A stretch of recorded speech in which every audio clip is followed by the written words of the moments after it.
कैलो कहवा के सिलवट तैयार लगे पार्टी होए बारिया। तो काजल ले है पार्टी ना करो।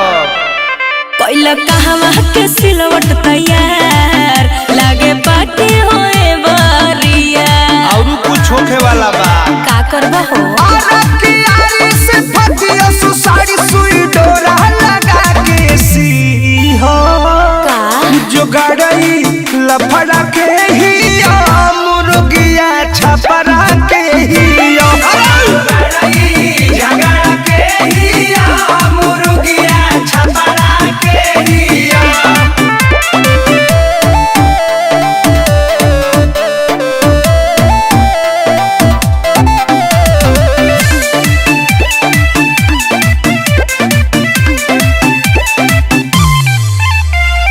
जातानी हम सोनी पीसे मसाला पीके तू छपरा में करी हो नाला।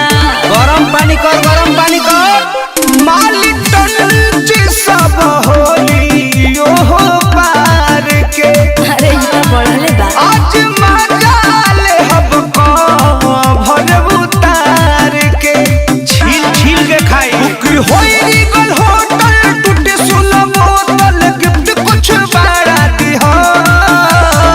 यही खाती आइले बन जो गड़ई लफड़ा के ही मुर्गिया छपरा के ही जो गड़ई झगड़ा के ही मुर्गिया छपरा के ही।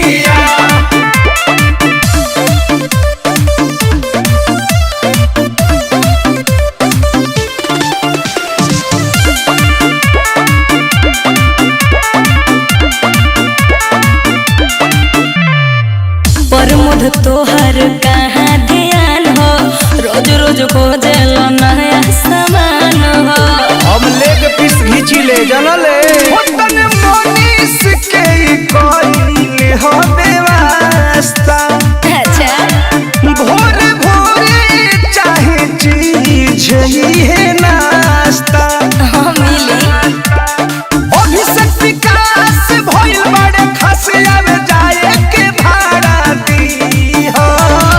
ऊ तो देवही के पड़ी जो गड़ई लफड़ा के ही मुर्गिया छपरा के ही जो गड़ई झगड़ा के ही मुर्गिया छपरा के ही।